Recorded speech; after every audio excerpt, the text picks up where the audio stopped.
Hello, everybody. I'm FTA. I'm my Stefan fan. Hey, and we're here to do another movie commentary. This time for a movie that I don't think many people would think to do a commentary for online.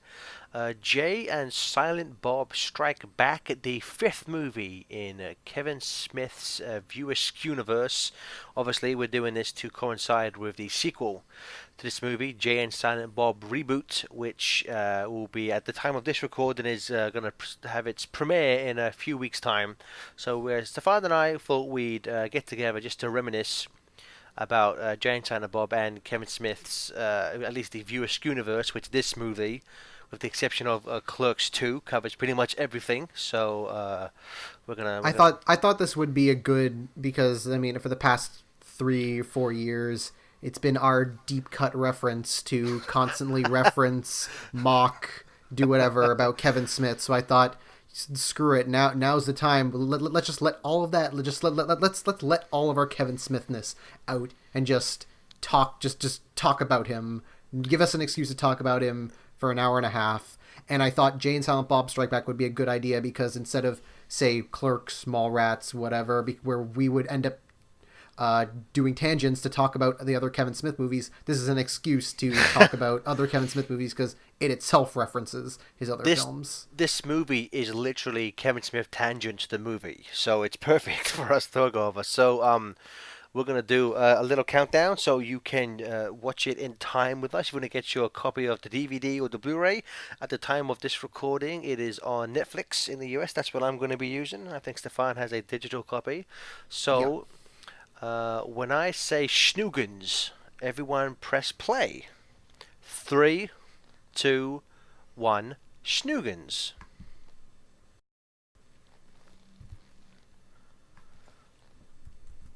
So, Miramax. Back in the innocent times. is yeah, it's one of the things going back this. You have to be. Jay and Silent Bob Strike Back is a Disney movie. Jay and Silent Bob could technically be incorporated into the MCU or Kingdom Hearts. That is accurate. Um, They do have Clerks animated, they do. Oh my god, they do. Yes. which I still stand by is the best thing that Kevin Smith has done. Yes, I would not disagree. Although if you go back to it, it is it's an odd thing. If you listen to the commentary, Kevin Smith, in one of the episodes, makes a reference about how the Clerks animated series is a very gay-friendly show. Go back and watch it. It's really kind of not. But aside It's from aged that, really it badly. has aged insanely badly. To think for a second that the Clerks animated show is like pro homosexuals. It's some of the jokes, man. Some of the jokes, kind of not. But it's just and I like how just in this one scene you get just from the quick scenes with their mothers, you kind of understand why especially why Jay is Jay, based on this is his mother. I know people like this. Yeah, I know mothers like that. I know teenage mothers who are like this. I love the keep on trucking. That's a stupid line to put in, just to show this is in the 70s. So I'm gonna so what Kevin Smith movie did you see first? Because this was actually the first one I ever You saw, same. This was the first. Yeah. This which was a is a bad. re- There was. it's a really bad movie to start with because so much of it, especially in the plot and for a handful of jokes, is predicated on things that happened in previous movies. So not the best movie to start with, and I always love this stupid little song they sing. 15 I bucks, will say little this. I mean, man. Kevin Smith isn't technically a good actor, but I think he's good as Silent Bob because like he has good like facial expressions and he's like good. He's good with like mime acting. He's great when Silent Bob is not speaking. When Silent Bob, like it's weird, like the kind of monologue he gives to Silent Bob at the end. It's weird because Kevin, like it's especially at this point when Kevin Smith's voice in this movie is still kind of quite high. It kind of doesn't fit Silent Bob, I don't think. But I mean, just like I will say the moment coming up when Jay asks him about the trouser snake, just the kind of like head shake of disapproval Kevin Smith gives is fucking genius. Here we have Jeff Anderson as Randall Graves. Unfortunately, the reason why Clerks 3 was not made. It's also something weird connected to that. I don't think I think Jason Mewes works better as a live action actor than as a voiceover in Clerks Animated. But I think Brian O'Halloran and Jeff Anderson are better voice actors than they are in their live action appearances. Oh, like it's like the animated Randall is almost an entirely different character than live action. Like animated Randall was just insane. Yeah.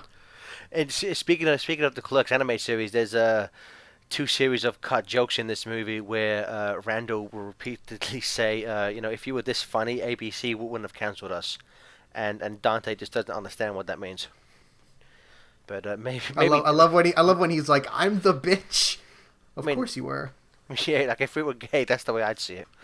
But to go off on the Clerks 3 thing, apparently recently, after making Jay and Silent Bob reboot, Kevin Smith kind of said that he was glad that version of Clerks 3 wasn't made, because apparently it was a very depressing movie. I can only assume someone died in that movie, and I guess he said that he's going to write a new version of Clerks 3 and make it his mission to actually get that made.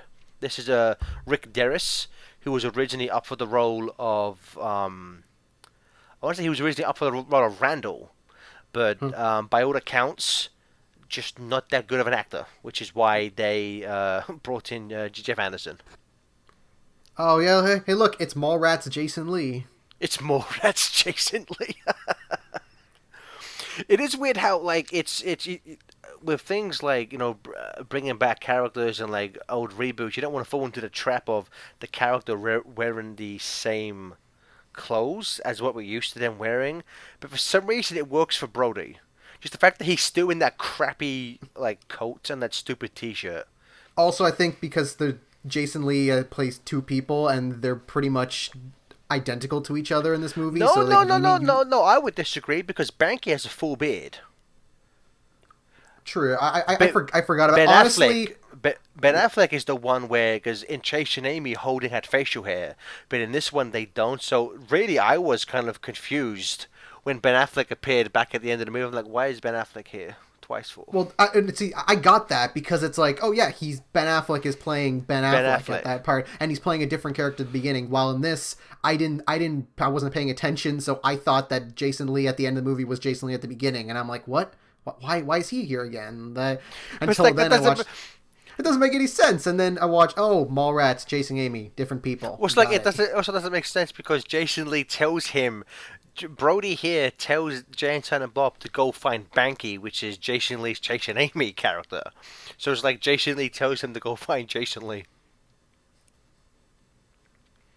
And the giant, I mean, like I completely buy that Brody would still have that stupid like large printout of his newspaper article about his crappy Tonight Show.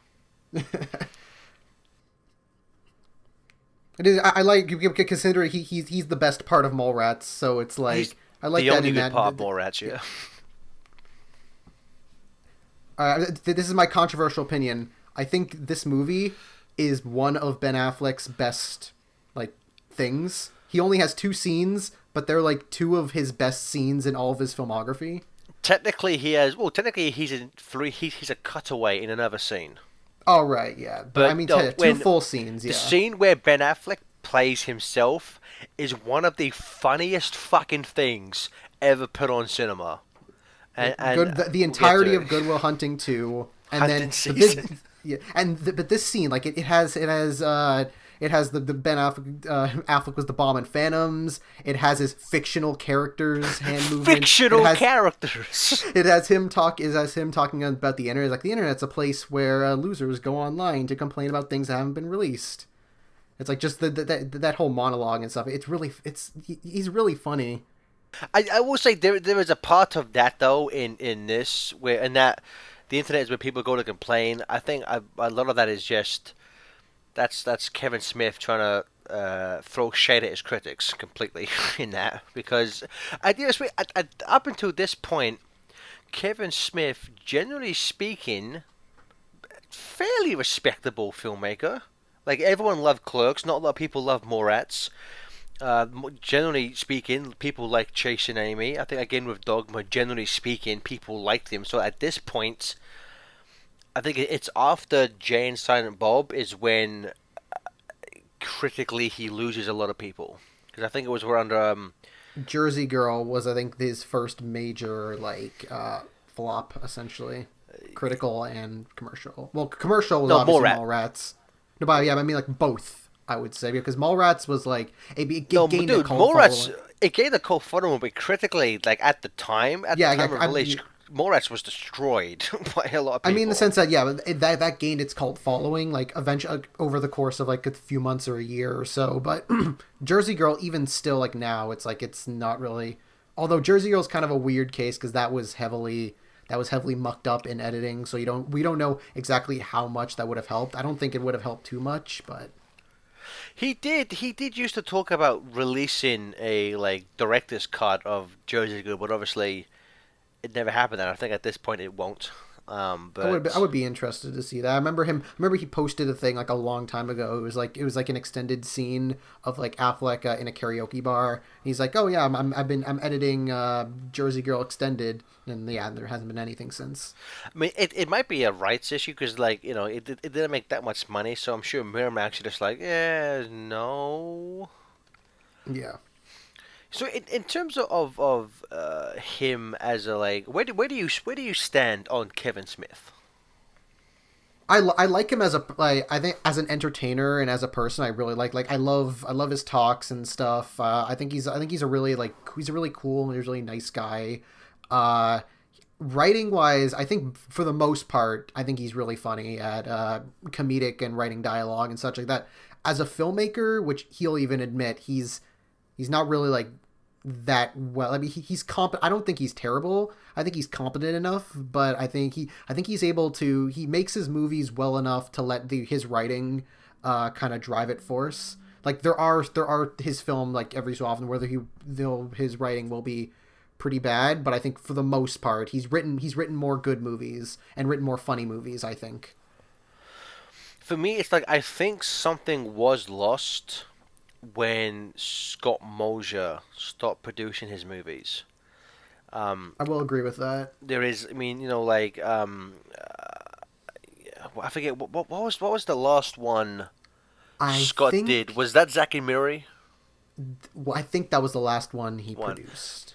Yes, and so Yeah, I because mean, he didn't do Cop Out. Yeah, because he didn't do Red State or Tusk or Yoga Hosers. yes, and you know what? I will. I think if I was to go through all his movies, actually, I'm not sure. I like Clerks, hate Mallrats, I like Chasing Amy and Dogma, but I haven't seen them in so long. This movie I'm a big fan of. I like Jersey Girl. It's not a great movie, but it's fine. Clerks 2 is one of my favorite movies. I love Zack and Miri Make a Porno. Haven't seen Red State in almost a decade. Don't really remember it too much. Uh, Cop Out, I saw it on a plane once, like whatever. Yoga Hoses might be one of the worst things ever made by anyone. And Tusk was a great idea, but I think Tusk is a movie where I wish somebody else directed it because so many Hmm. scenes are so boringly filmed that I just lost interest during huge chunks of Tusk. I have like some differing opinions on that from some of your choices. Like I like Mallrats. I don't think it's a good movie, but I find it really funny. The There's a commentary, the DVD commentary of Morash is one of the greatest things ever. I will say that little moment when they look to the camera, I think there are one too many breaking the fourth wall, look at the audience moments. Like they do I think that there's joke, only like they I think do there's only that, three. I think they do it 3 times. and I would say that's one too many. I think Hmm. I think that one works. I think the one with Ben Affleck and Matt Damon is like a nice meta joke. I think the one with Judd Nelson and Will Ferrell is ill advised. I like the Mark Hamill one. Oh yeah, 4 times. Yeah, there's 4 times. Yeah, Not yeah, the Mark again. Hamill one where he's like, "Not again." I think that one works. Yeah. No, I don't really care for Jersey Girl. I just couldn't get into it. Uh, Again, the director's commentary, the commentary with Jason Mewes, where they reimagine the movie where the girl has psychic powers. Really fucking funny. Like but I would actually say for most of his movies, even the ones I enjoy, the commentaries are better than the movies. and I also say I don't really care for Clerks 2 that much. I think it's just I think it feels a bit too meandering. Oh hey, And Mallrats doesn't. first gotta be silent for the god. No, Stefan, God is at the end of the credits. Uh, but he was also in the God movie. He was, and so But like this, so like a lot of the cameos, and like a good chunk of the cameos in this are just people who he's worked with in the past. Which coming from I guess in reboot, most of them are coming back again. Yeah. and a lot more. I mean, obviously, George Carlin, unfortunately, no longer with us, which is gonna make Bill and Ted 3 kind of awkward. And yeah, to go back to that, I think the reason is that I think Mallrats goes by a lot faster. Like Clerks 2 just feels a bit too long for me. See, that's the thing. I find Mallrats 2 so pain. Sorry, Mallrats the first, the only Mallrats, thankfully, so painfully unfunny. It drags like fuck for me. Unless I'm watching it with the commentary, then it's one of the funniest things ever. I think but I think also the same thing for the original. I respect the original Clerks more than I like it, just because I think it's a Yes, bit too. I agree. It's a bit too depressing for me. Like I think so much of it just kind of like that kind of like really. It's not even like dark humor. It's just kind of like upsetting humor, and it's just like, oh yeah, life sucks. And I'm like, I like Clerks, and the Clerks animated I think does the life sucks because it does it such a over the It's top way. I goofy. think that's It's much more yeah. funny. It's Oh, about speaking of rest in peace. yes, the first two cameos. I also say about the original Clerks. I think it's one where you can, I mean, obviously it's badly filmed, which I think is it's part of its charm. I also think, in terms of the script, it feels like somebody trying to write smarter than they are, or trying to sound smart. I think a lot of the and Kevin Smith will even say this that like some people will say in terms of his movies that he writes like quote unquote realistic dialogue. Kevin Smith will be the first to say he said in the past that he doesn't. He just writes like entertaining movie quote unquote realistic dialogue, but no one in real life speaks like this. And I think some of the characters just I don't know come off as pompous to me slightly in Clerks. I also think that there's an issue where I want to say there's like two or three important plot points that all take place at 4 o'clock, which is somewhat sloppy from a scripting standpoint. But and it's just like it's again it's a movie that I have great respect for, but it's not one I go back to watch often. Mm-hmm. And Zack and Miri make a porno. Yeah, that's another one I don't really care that much about, just because it feels like he's trying to make a Judd Apatow Well, movie. he is. He said that. Yeah. Oh Which yeah. I still, I would probably prefer to watch Zack and Miri over 40-Year-Old Virgin. And I like 40-Year-Old Virgin, but I think I think Seth Rogen and Elizabeth Banks are just like fucking perfect in that movie. Also, it's a you have Seth Rogen to blame maybe for Kevin Smith actually becoming a stoner. Red State. Yeah, I haven't seen it in a while, but I remember that one was also one I respected a lot. Just like for the direction it went into and like the type of movie it was going for. I do remember obviously this Scooby. I always remembered because the guy playing Fred was Riley on Buffy. That's I always Oh, remember this bit. And we have Mark Hamill is going to be voicing Scooby Scooby. Doo. Yeah. Yeah. Um, I know this little moment almost feels like something out of like a fucking like epic movie.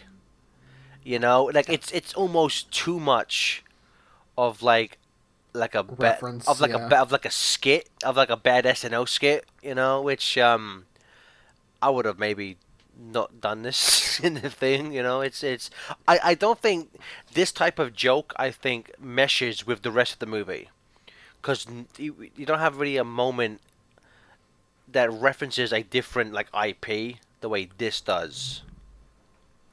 Also, it's like because I know a lot of people like talk like even the movie itself kind of like calls itself kind of like it's like a stoner comedy, but I Yeah. don't even think it's that much of a stoner. Like other than this scene, yeah, other than stuff like that, there isn't really much in this movie that like goes full on like stoner crazy. It's just Well, kind of traditional like crazy road trip. I do love that the cut to Jay in the ice tub. I think this movie actually does a lot of good like cutaways, like Family Guy style cutaways. Um, that Movies. work. Movies. What a. I I'm surprised movies hasn't often. I mean, I guess since Clerks 2, there's been nothing set in the viewer's universe, so I'm sure we'll see something of movies in reboot. I love the scene in Dogma when Bartleby and Loki just show up and they just start killing all the executives. He was your son, you sick fuck. So Dogma's a weird one because Dogma's tied up in like weird legal limbo where you can't even stream it anywhere. Like you Hmm. can't like I don't even think there's a current DVD or Blu-ray of it out. There's a Blu-ray, but it's like a couple years old. Because I know that because my brother had the original release and it had like no making of, but I know they made like a 2 hour making of. But if, like, Yeah, there is one but because I've rented the Blu-ray release, and yeah, it has a making of oh, and it has a does. commentary. Yeah, I remember there's a lot of special features on that, so it's not like it's just the movie itself. Gotcha, because I remember on the original it was like there was commentaries and like deleted scenes and like outtakes and stuff, but there wasn't like a making of, and that's I may have to track that because I recently just bought the Chase and Amy Blu-ray because I wanted to, you know, they had all those like I don't know, even though that Blu-ray is like 10 years old now, they had a bunch of like making of stuff. So I have the Criterion DVD release, same. which yeah, Kevin Smith has a movie in the Criterion collection. So yeah, but so does Michael Bay. So that Michael Bay has two, I know what the fuck. although they're both just DVDs, so you can kind of say they don't count, but they count. Godzilla has 15 movies in the Criterion collection now. It's Godzilla, Kira Kurosawa, Wes Anderson, and then all the way down Kevin Smith. With Shannon Elizabeth here as Justice. With I don't. It's like does Jay really deserve a love interest? I don't think he does. I mean, you got to give him something to do. So That's dirty. I know, and such a dumb joke. Um, so I know after Dogma, which was a movie that was Dogma is probably one of it might be like in Kevin Smith's entire filmography, Dogma is like one of the only ones that feels like a movie. Yeah. You know, it has a very original idea, an original take. It has a message. It says something, and I It's know got a big cast of like big names. yes, and I know that after to follow up with this, a lot of people were like, "What the fuck?" But I think in the commentary for this, Kevin Smith was just like, "We received fucking death threats." For Dogma, and I'm like, death threats aren't fun, so I'm gonna, no one's gonna be sending death threats over this. And also, and it's like, and it's a weird thing because Dogma's such a movie where it's like it's so tame nowadays. Well, again, it's to as Smith will say, it's a movie that features a giant shit monster.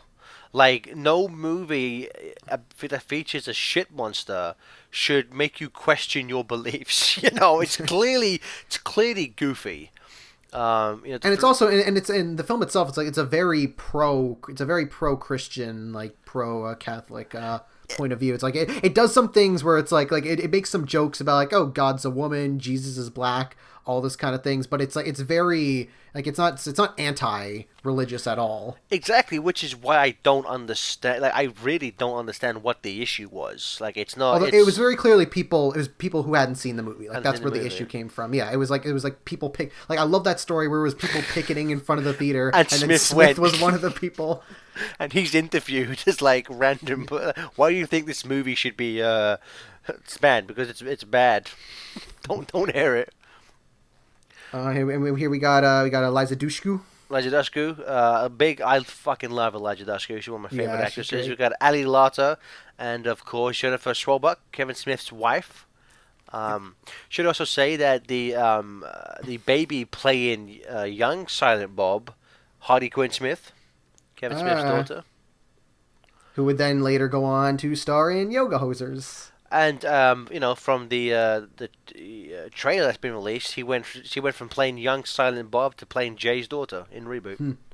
It is like And she was in Once Upon a Time in Hollywood. yeah, I think she has one line in that movie. Yeah, she's one of the Manson. One of like, one of hippies. the many Manson girls.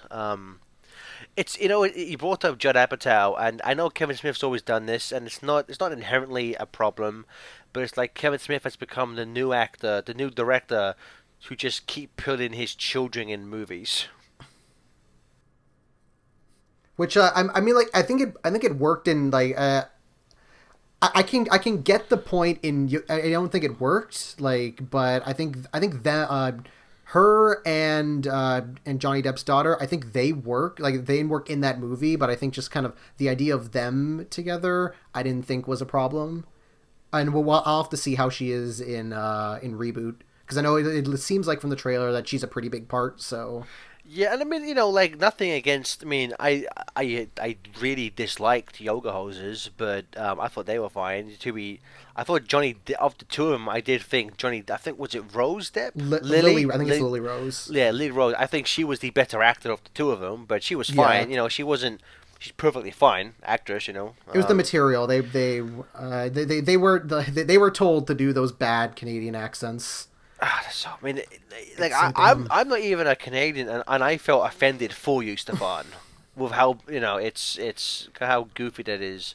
I think the most annoying part for me was the ending. Well, not the ending specifically, but like when Ralph Garman's role, which is just like, we want an excuse to have Ralph Garman do his painful. impressions. That was and you have, like, so and you have them go painful. on for like 2 or 3 minutes talking about Batman, and it's like, what does this have to do? This isn't funny, and it has nothing to do with anything. You just want him to do Batman impressions. Which it's like that's not like it is kind of a shame that Kevin Smith for if you go back to things like Dogma, even this movie, he's able to come up with like original like beats for like comedy, and then you get to Yoga Hose and it's just I'm gonna have my friend doing like pretty banal dialogue but in wacky voices, and then I make it funny for 5 minutes. If you haven't been able to tell you, I have a very love-hate relationship with Kevin Smith and his material. Which is exactly why we're doing this. That this is actually an intervention. So I mean, I guess. So with going back to his thing of movies, and I guess with Red State, it's like I don't remember much of it, but I know if you listen to any of his podcasts, he seems to treat Red State like he's referred to more than once about as the time he made a real movie, and he often implies that like that's the movie that critics like, but if you look at it critically, not really. Like, I think it's a case of because it's not a comedy. It's like it's pretty much kind of like a drama, a kind of weird thriller-esque. And it's got people like Michael Parks and John Goodman, and it takes itself seriously for the most part. So I think that's why he considers it a real movie, because it's taking itself pretty seriously. Yeah, but I mean, like it's the only moment I really remember is when they have the big bait and switch ending at the end. Yeah. It gives John Goodman a good monologue, but it's just like that commits to cardinal sin of movie, which is show don't tell. and we just have John Goodman explaining what sounds like what could be a fairly interesting scene. He just, oh yeah, and by the way, this happened. Okay, bye. So this, Angel J. yeah, it's like so. This moment, like, you know what? You know what I actually really find interesting about Jane, Silent, and Bob as characters through the viewer's universe. You can really put them into any type of movie tonally, and they work. You can put them in serious, grounded movies like Clerks and Clerks 2. You can put them in or Chasing Amy. You can put them in that fucking Silent Bob's negative, like shaking his head of disapproval. I still think that's one of Kevin Smith's greatest comedic moments. Just that look on his face is so fucking perfect. Like you can put them in a somewhat wacky yet still grounded movie like Morats. You can put them in a movie with like a fantasy movie like Dogma. You can put them in just a completely wacky, goofy, like written for 4-year-olds movie like Jane and Bob Strike Back, and they work. So it's Jay and Silent Bob might be some of the most versatile characters You, ever seen in cinema. you could put them in a horror movie like Scream. Oh, that doesn't count. Don't scream for 4 seconds. That doesn't count. It's still them. It's still It's there. it's That is a moment of like, that is like, I don't know, like, oh, this moment where Silent Bob pretends to like fake kiss his hand. Like, I just but like this, so the not to get too up our own asses here, but like the reality of the MC, like what, like how the fuck do Jay and Silent Bob fit into the Scream universe? Is the Scream universe take place within the fiction of the Viewer's universe? no, no. I But got it it. can't. I got it. It's them walking through the set like from like it is in this movie, and they just kept it in. But There we go. but it doesn't work because they're making Scream 4 in this movie. Oh, that's right. Read. Never mind. Redo, Backtrack. redo. So this song that plays here, this is a instrumental of the song called Bullets, and it's a thing. This is a slight nitpick I have with movie soundtracks. I wish if a movie uses a song, I wish the soundtrack would put like the version used in the movie on the soundtrack, because I used to love this music that plays when they're going back and forth. But obviously the version in the movie is a song. I like, just give me the instrumental. Same with "What's Up Danger" for Spider-Verse. The version used in the movie way better than the standard version. But you can't get that anywhere because I wonder if it's like if sometimes that's like a weird like law thing because the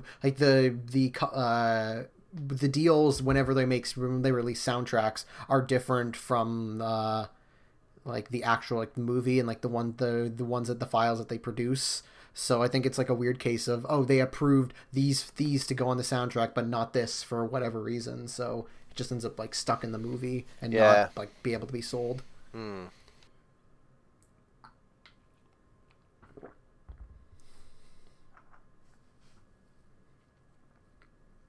I could be wrong. I don't know if we missed it, but isn't I think the clerk in this scene is supposed to kind of look like Dante or Randall. I think is that because this is supposed to be like a different version of a quick stop. Yeah, it's the stop and go.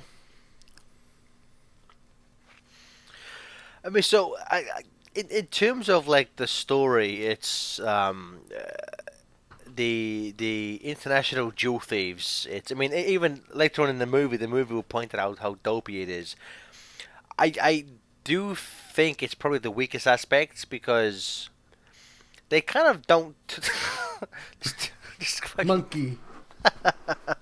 um, they kind of don't tonally fit with the rest of the movie. I think it's because it's like, oh, we need to have a villain, so it's like these girls. Like we want to have a villain, but we don't want to like have like a specific. We need to give a reason. Well, I mean, technically their villain is Will Ferrell, but we need like an actual like kind of threat. So it's like these girls. So there you go. I think in from the sound of it, I think Jay and Silent Bob Reboot looks like they're also going to have like a group of girls as their antagonists as well. Oh, really? Well, because I know he said like, oh, Reboot is basically just the same movie as Strike Back, and I think a lot of the trailers have kind of like hinted towards like his daughter is part of like a girl gang, and it looks like they might be Oh, like the yeah, equivalent yeah, of yeah, these yeah, yeah, guys. yeah, yeah, yeah, yeah. I will say there's something that we're getting a bit ahead of ourselves, but this movie kind of slightly reminds me of the Beavis and Butthead movie because Mm. in both cases, like it's like a road trip, and they're going for a different reason, but they both sets of idiots, unbeknownst to them, become like public enemy number one for things they didn't do. You know? I kind of like story. I kind of like stories like that when you have like kind of like the two idiots who end up like embroiled in this big like international incident, and they have no idea what's going on. Yeah, I will say there's a moment here where they run off into when they run off into the building, the kind of shtick that Kevin Smith does when he's like twitching back and forth, fucking funny. He plays a mime really well. does does old Kevin Smith. So have you We go ahead. Lefty man? No, we haven't mentioned it because I guess I mean technically he doesn't even consider it his, but we haven't mentioned Cop Out. Again, I saw it once on a plane close to a decade ago. Don't remember too much about Yeah, it. it's not the only really memorable thing is hearing him talking about how much of an asshole Bruce Willis is. Yes, I do like the meta joke that its original name was Couple of Dicks, and I do like the meta joke that they changed it to Cop Out. Mm. But aside from that, it's like I honestly don't remember it too much. I remember laughing too much in it, but eh. Yeah, it's been a while, but yeah, it's nothing special. Like, and it's the only one but he didn't like working on it. He didn't write it, so I don't even think he really considers it as like part of it. Like I'll give Yoga Hosers this. Like Yoga Hosers, it's a failure, but it is his failure. Like Cop Out's one where it's like it's not really his. Yeah, I mean, but like it's he is the director, you know. Like you Mhm. can't he's the person you can't really pass the buck too much. I mean, I know he's essentially a hired gun for that movie, but still, you know, he was director, so you can't just pass it over that way. Like again, the stupid jumping around back and forth is so fucking. I love this. Like, when he puts his arms out, he's jumping back and forth like such I love, fucking idiots. I love his original. I love that past monologue. I'm the Clit I'm the Commander. click commander.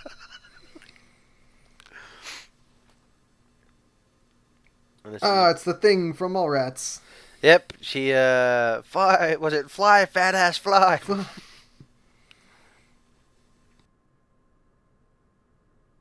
I will be perfect. I will be somewhat.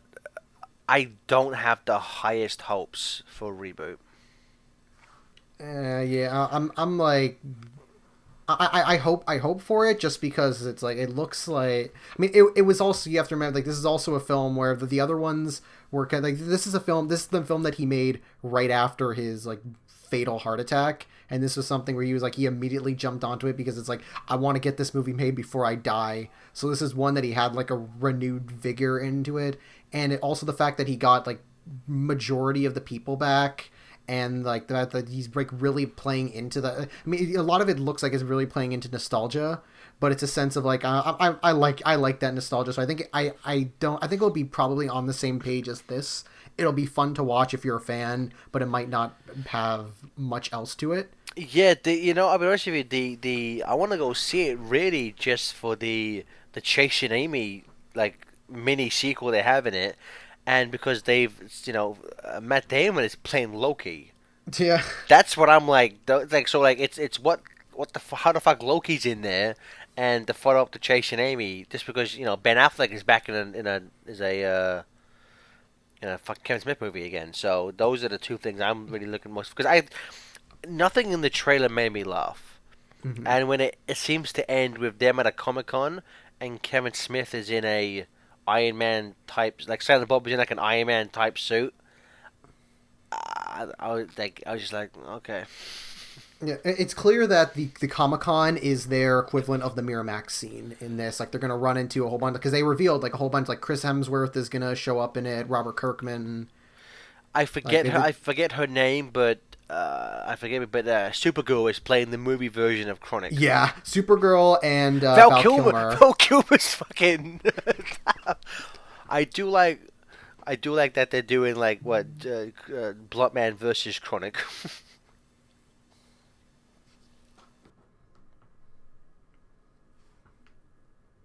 Yeah, he's got a like I think he's got a really good cast for like of the people returning and some new people. So I'm like I want to I'm curious enough to see it like that.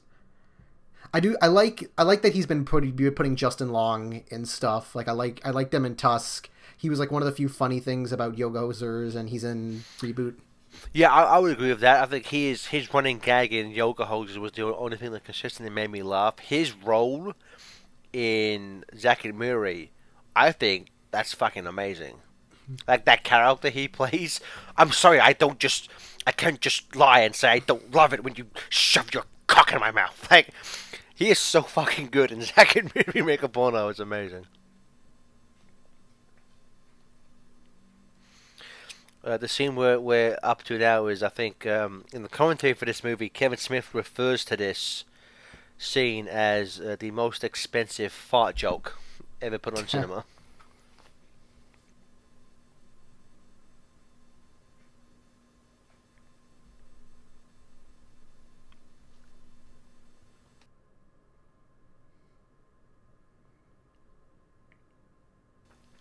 Because in terms of reboot, because I know from the trailer we know we're gonna get a follow up in terms of his other movies. We know we're gonna get a follow up of Clerks because it's confirmed that Dante, Brian O'Halloran, and Rosario Dawson. which I forget what her character's name was.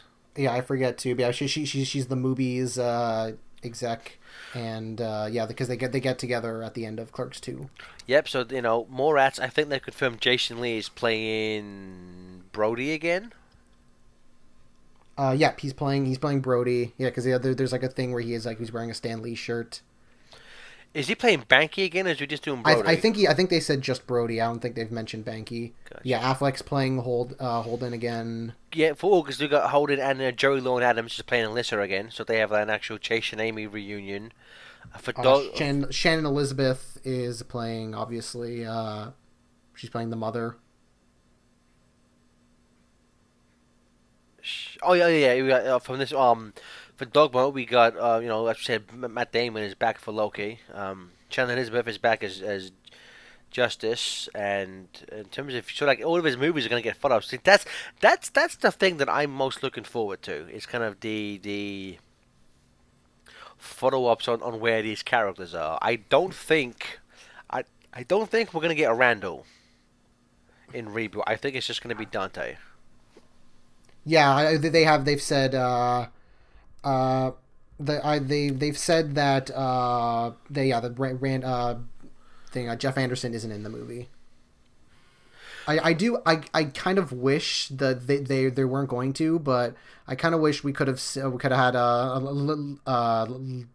main girl from Dogma, because I want to see where she is now. But considering that they kind of she wasn't really she wasn't really the easiest to work with on that set, so you can understand why they haven't worked together since. From what I understand, though, apparently, well, I guess they said that same with after Morats, Sharon Doherty on Morats wasn't the easiest to work with, but she's in this one, and I think on some of his podcasts, Kevin Smith has referenced the fact that they've somewhat reconciled her and Linda Fiorentino. Yes. It would have been nice because we could follow up to see where the next savior of the world is, her child. Do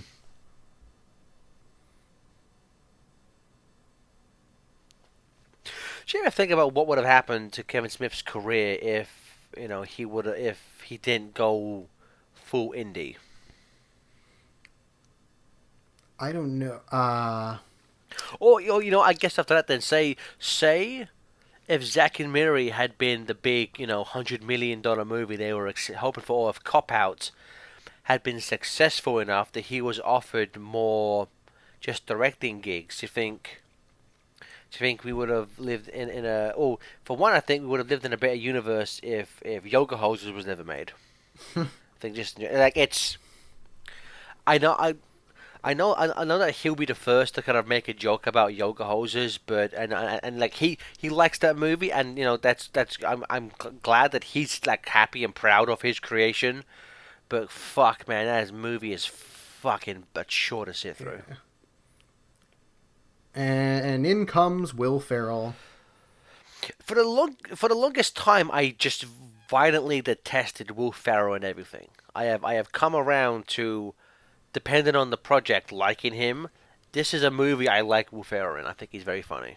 It's such a weird because this is him post Zoolander but pre Anchorman. So it's in that weird kind of before Will Ferrell really got big and like really like kind of got his brand going. But so like but still when he's like showing up in like projects. Yeah, I don't think post Anchorman Kevin Smith would have gotten Will Yeah. Ferrell to be in his movies. And then there's of course the irony that the character's name is Marshall Willenholly, reference to Land of the Lost, and Will Ferrell would go on to star in a Land of the Lost movie. Yeah, I do. I think he's really funny in this because they have him like It's kind of like he's not full on man child, but he's full blown idiot. But and because it's that's constructed with Jay and Silent Bob's idiocy. So I think that I always like it when you have kind of two groups of you have an idiot character who's kind of like stupid in front of everybody else, but then you have another idiot character that kind of makes them look smarter by comparison. To go back to Beavis and Butthead, that's kind of Beavis and Butthead. Like they're both idiots, but Butthead is just that slightly, like a fraction of a brain cell smarter than Beavis. So this moment with one of the comics that Kevin Smith has written, I think he says most of like they're all kind of canon to the viewer's universe. The one that kind of breaks it is this moment because in the comic book Chasing Dogma, which chronicles Jay and Silent Bob, it starts with them leaving Jason Amy, and the last panel is them about to enter Dogma to beat up the hockey demons. Yeah.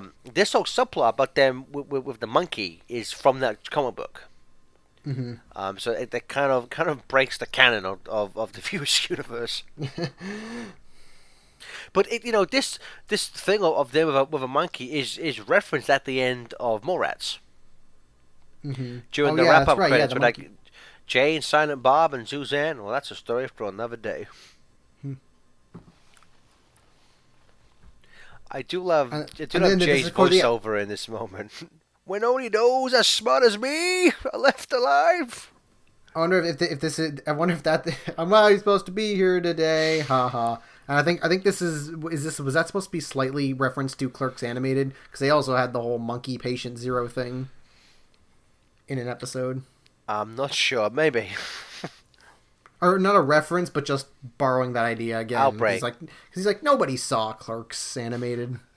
The episode didn't even air. No, it didn't.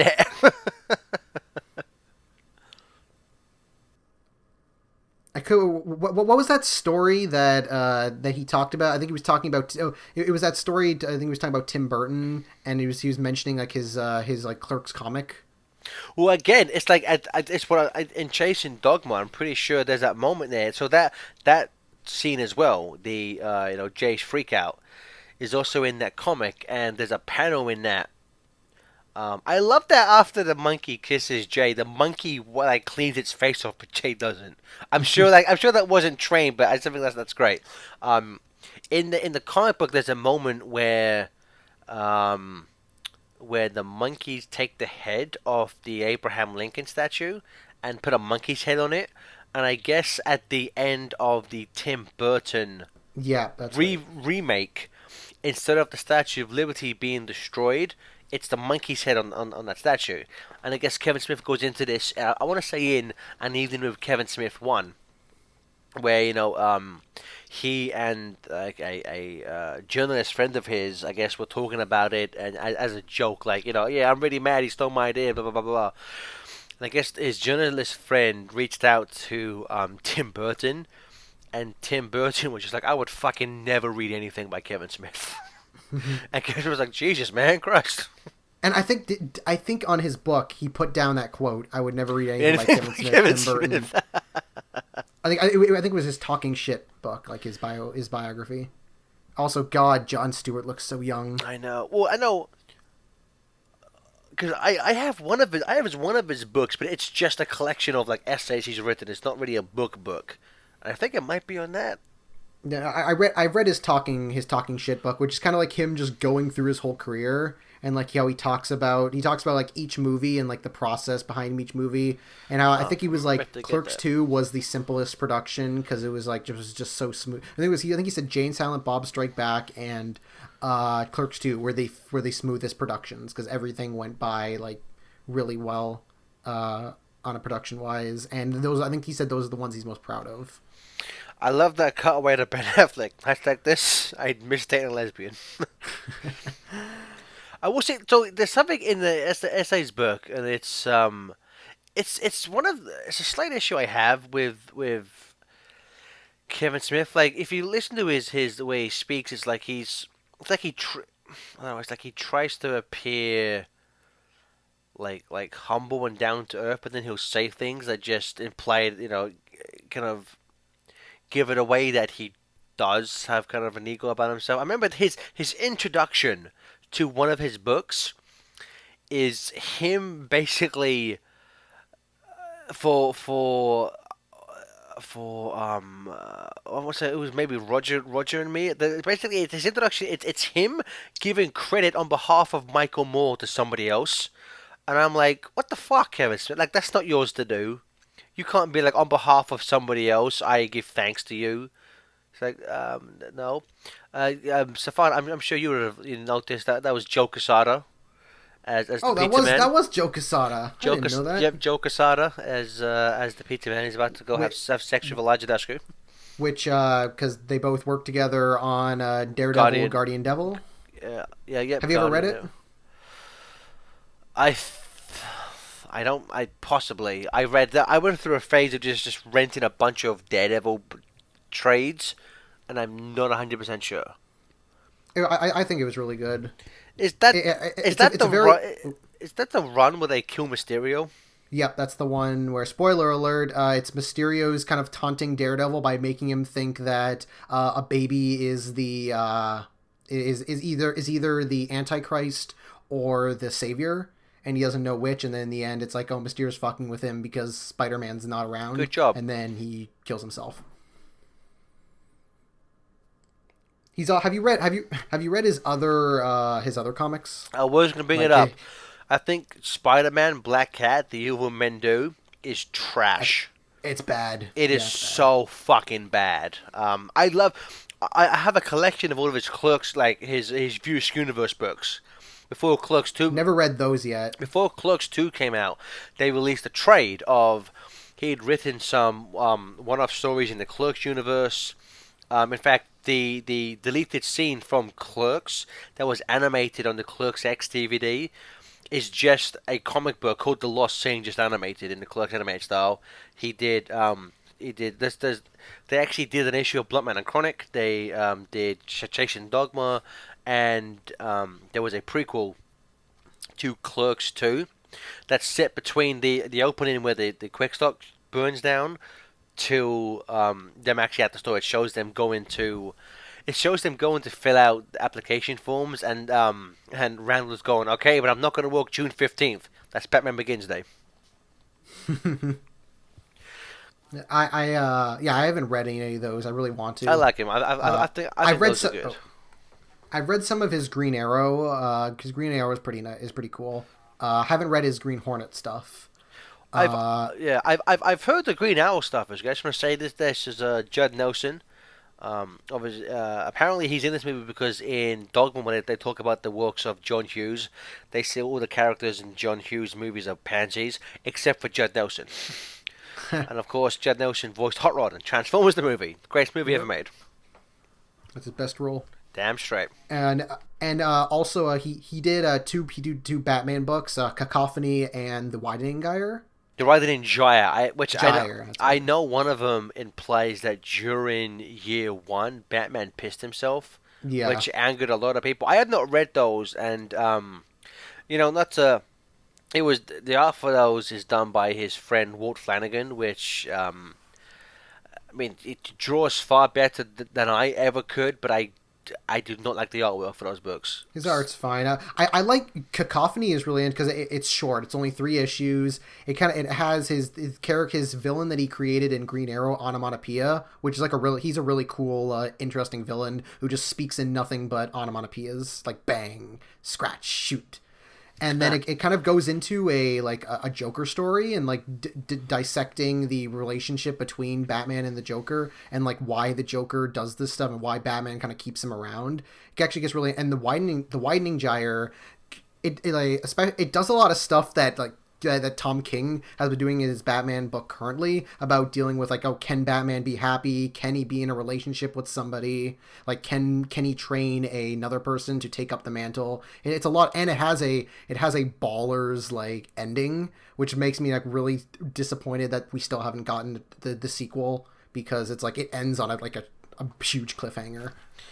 This is going back a few years, but this was during the New 52 era, where Kevin It Smith was right. said, It was right before the New 52 well, era yes, when the but Widening Gyre. Yeah, if you let me finish my sentence, sorry. Ron, just was during the New 52 era, Kevin Smith on a podcast said, what, like DC had that said you could finish that story, and it was being worked on. So had it have come out, that would have been the only like pre New 52 story told in the New 52 timeline. Yeah, the story's But called the story's called Velocity, and Kevin Smith he did do a story with Jim Lee recently for the Detective Comics number 1000. yes, it's pretty good, pretty good story.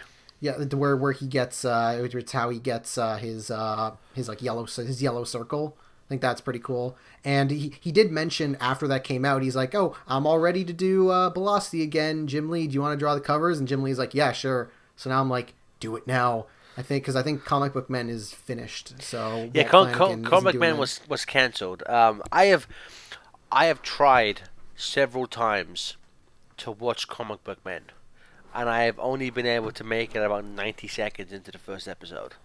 Yeah, that's Because I mean, I've liked those people and other things. They just, I don't know, they just come off as so elitist in that, if that makes any sense. Like, it's fucking comic books, man. Like, get your head out your ass. Who gives a fuck? But have you ever watched, talk about Walt Flanagan and who's the other one? Steve. Steve I think it's Anderson, maybe. I don't know. Well, it's those guys. Have you ever watched the I think it's called the Tell 'Em Steve Dave movie. It's all like in puppets. That's really fucking funny. That is a really good funny thing starring those guys. I've just never been able to get into Comic Man. Yeah, I didn't know that was a thing. Yeah, No, that's some really bad green screen. yeah, it's like obviously we're looking at this, with 20 years have passed roughly since this movie, but it's like I'm sure when this first came out, It was fine. Yeah. these are probably comparable, especially because I mean this was a $20 million movie. You almost wish going back that Dogma would have had 20 million to improve somebody, because some of the effects in Dogma, even for the time, were rough. I think it's interesting because I remember Smith wanted Robert Rodriguez to direct Dogma. Yes, but I believe Rodriguez said after reading the script, he said this story is too personal. You should direct it yourself. Which also, Dogma, after Clerks came out, Dogma had already been written, which is why when they were coming up with the kind of deal for Clerks, Kevin Smith requested to retain ownership of Jay and Silent Bob, which Miramax were like, who gives a fuck about these characters? Sure, Hmm. which is why he's been able to put them and everything, and which is why like they're the mascots for his company because like he can't just use Randall or Dante whenever he wants to. It does have to be licensed out, but he can do whatever the fuck he wants with Jay and Silent Bob. Have you seen the animated movie? Jane Silent Bob's Groovy movie. No, that's again. That just I was like, nope. I tried. I've tried to watch it a few times and just that's another thing. Uh, It's like I don't love the art style for that movie. I love this. The sign on the back of the cab. You dumb fuck. Fuck. I kind of wish this was Silent Bob's only line in the movie.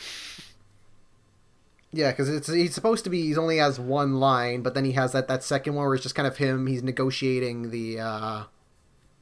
He's negotiating the whole their whole deal, and it's I like, oh, that's fine, but I forget in context of Clerks 2. I because I haven't watched it in a while. I forget if it's a deleted scene or not. But when at the end of the movie where they were in prison and like Silent, like they're like, what the fuck should we do? And he goes, Jay like smacks Bob and goes, come on, that's your cue. I forget it's either in a movie or it's a deleted scene where Bob goes to say something and he's like, I got nothing. And yeah, then yeah. In the movie, he's like, I got nothing. no, but in the deleted scene, I think Jay goes, well, just fucking say a Star Wars quote. And Bob goes, these aren't the droids you're looking for. Yeah, no, that's in the deleted scene. So See, I I remember always that. thought that was I always loved this. These aren't the droids you're looking for. And then Chasing Amy, the movie where he's in it the least, he has the longest monologue. Yes, the whole, it's the reason why it's called Chasing Amy. Which that is a good monologue. Yeah, but it's I feel that's where I don't know Smith's shortcoming as an actor affects it the most because he's really not that good in Chasing Amy. Wasn't it supposed? I think wasn't it supposed to be Jay, but Jason Mewes couldn't remember the whole thing, so he just said, "Screw it, I'll just do it." No, because I don't think so. Because the story goes that apparently kind of hard to Jason Mewes famously not hard to work with on Clerks and Morats. And then when they did, I think they structured it so Chase and Amy would just be one day, just so they wouldn't have to worry too much about Jason Mewes. And then the story goes that Jay got all of his dialogue out very quickly, and it was Kevin Smith who kept fucking up his own monologue. Then when you get to Dogma, Kevin Smith was like, you can't, you have to be on your game, otherwise, because in Morats, the Universal wanted to replace him. Yeah, And I remember that story where he like memorized all his lines and like made sure that he like made like did everything auditioning perfectly so he could keep his role. yeah, well, I know especially in Dogma, Kevin Smith says that because he sat him down and was like, we're gonna have like big actors on this, and you need to be professional. So I guess per Kevin Smith, J.C. Mewes memorized the entire script for like everyone's dialogue. And I guess wasn't Jay and Silent Bob Super Groovy cartoon? But didn't Kevin Smith make that as a reward for J.C. Mewes getting off drugs? I think so. Yeah, because I remember. Yeah, because there was the longest time where they were like they were like basically split apart because of him like going off the met like going all like going crazy, and he eventually like he sobered up. Yeah, I remember. I think reading somewhere where I think like he stole stuff from Kevin Smith's house, and like his wife, completely understandably, was like, "You are not allowed in my house anymore." I remember that there was during that period it was like the period of like the 10th anniversary of Mallrats. He like mentioned how like he was living together with them, so he really was like the stoner just kind of crashed on his friend's couch. Stoners. Good thing they He just was make believe. was he in? Because I remember there was a one where he was gonna be in a movie, but then because they're falling He out, so was he he wasn't in was he was going to be in Jersey Girl. He was going to play Jersey Girl. That's what it he was. was going Yeah. to play the Jason Biggs role in Jersey Girl. Yeah, I forget if it was that or Clerk. Well, yeah, obviously because Clerks 2, so that was when they made up. So Yeah, because I think he says that 'cause apparently he was real into the drugs and booze during the making of this movie. Um, so yeah, apparently it was sometimes it was hard for them to film this because Jay would just be off his tits drunk or high. it's that guy who we see in everything, but I always forget his name. It's Batman. It's Diedrich Bader. Yep, that's who it is. Diedrich Bader. Multiple guest star on Fresh Prince of Bel Air. I forgot he was on Fresh Prince of Bel Air. Yeah, he was on it. He played the husband of one of Will's aunts, but for like the first two or three times, and then he was just recast. I assume because she was like, nah, I ain't gonna do it anymore. So there's a line coming up where he goes, when you suck his dick, say, "Oh, what a lovely tea party," and I want to say that I guess Jennifer Schwalbach filmed a making of for this movie that's like 3 hours long called "Oh, what a lovely tea party," but I'm not sure if that's been released at all. I don't think it is because I don't remember there being a long. I don't remember there being a long documentary on the DVD. I know that there's a lot of deleted scenes and a lot of like little short featurettes, but I don't remember there being a long. Like Yeah, a there's big one. there's a lot of like TV fluff EPK bullshit, but like nothing like because I love the Clerks 2 documentary. I think that's a really good making of. Same with the Snowball Effect, the documentary about the Clerks 10th anniversary. Um, those are actually really good. I think those are two really good documentaries about movie making. Yeah, I just got the Clerks. I got the Clerks X box set a while ago, and yeah, it's a really good DVD set, especially just for that lost scene because it's basically like it's a never before seen episode of Clerks animated, and it's the only place where you can see it. Well, again, that was released as a comic book, Yeah. But but then yeah, also animated and yeah, voiced. the So see it's like animated. by the so it's basically a lost episode of the animated series. Except the characters actually say fuck. But Yeah. yes, this is And here now we the are. best scene in movie history. One of the fucking funniest movies ever. Well, funniest scenes ever. It's just you know Love what Gus Van Sant. you know what I love about this. It's like Matt Damon is kind of doing his Boston accent, but like Ben Affleck in this is not even trying to sound like Chucky from Good Wanted. It's just everything he says, like every line he puts on a different voice for this. It's so good. Like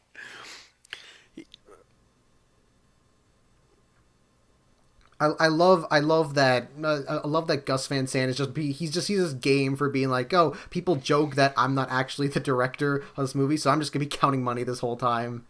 It's like he what? actually went for it. He was game for that. Got to give him props. Oh wait, I've never heard that. Is that an actual thing people say? He Well, didn't well, direct it? because the joke is that it's Ben Affleck and Matt Damon's movie, and Gus Van Sant is kind of second hand to them too. So the whole thing is that he's just counting money because he didn't actually work on it. There's Scott Mosier, his little cameo. None of you say anything, especially you. The director of Illumination Entertainment's The Grinch, Co-director. co-director of Freebirds. Oh, yes. What happened with Mosier where he just suddenly was like, oh, I'm gonna make mediocre children's movies. Like, Well, oh, he went. I think, because after being producer for something, he wanted to do his own. I know he was a writer on like Ultimate Spider-Man for a while. I think he just went off and did other like he edited some documentaries. I think he just wanted to step. Jesus, Ben, I'm busy. Yeah, I think he just wanted just to step out of being a producer for View Askew. I think he wanted to do his own thing. Which Which I can get that. It's just Yeah, it's a weird thing that he goes from producing Kevin Smith's movies to making like Freebirds and The Grinch. yeah, and it's like with the Grinch, it's like, do we got a problem again? it's like with the Grinch, it's just like I would have just been like, no. Those are because there's nothing really of his voice that like you can tell from it. I do love in this little scene the kind of meta joke of you're no longer that good, Will Hunting. The thing is, like, if there was a Good Will Hunting, if like the studio made them make Good Will Hunting too, this scene probably like a scene like this probably would have been in it. I don't like the sound of them apples, Will. What am I gonna do? Everything Ben Affleck does in this scene It's is hunting fucking season. amazing. Applesauce, bitch.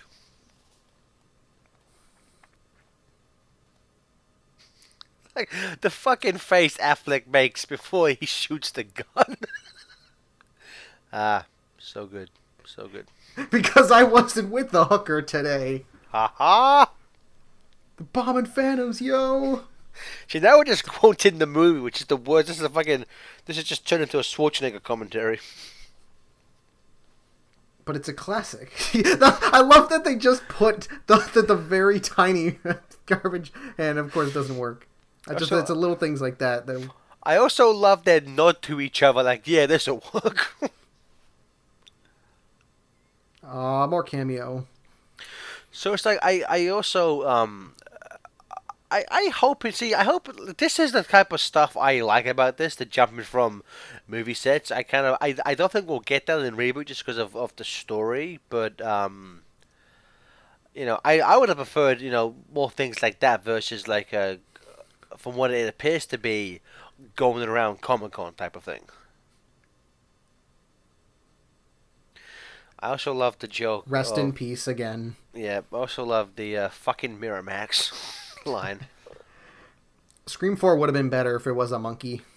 I never saw Scream 4. I didn't. I was like, I'm good. It's not really worth it. Speaking of goods, we did have a horror master Wes Craven. Apparently, the American rights to Nightmare of Elm Street have reverted back to his estate. Hmm. So whether that will mean anything, that I guess the Friday the 13th rights have clusterfuck. They're like the Yeah. Oh, hey, Daredevil. Never didn't notice that. Yeah, Daredevil. See, why couldn't he have that costume in the Netflix show? Coming up is a joke where Moonraper. yeah, Yipes. it's like yeah, I if he was to make this movie today, I don't think he would put that joke in.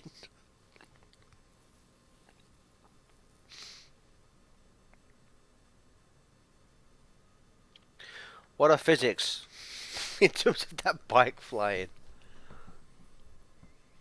Also, all of the Yeah, it's Dawson's Creek. It's Dawson's Creek. I like that both of them are back in reboot as well. Well, yeah, aren't they complaining about the fact that someone else are playing their characters? Well, yeah, because it's they're on like a Comic-Con panel where they're talking about they're rebooting the Blunt Man and Chronic movie, and they're like, yeah, it was shit then, it's gonna be shit now. I like the joke that Jason Biggs doesn't know the character names. You got fired off of TMNT. Which is a shame. He might be. He and Ben Schwartz might be probably my favorite Leonardos.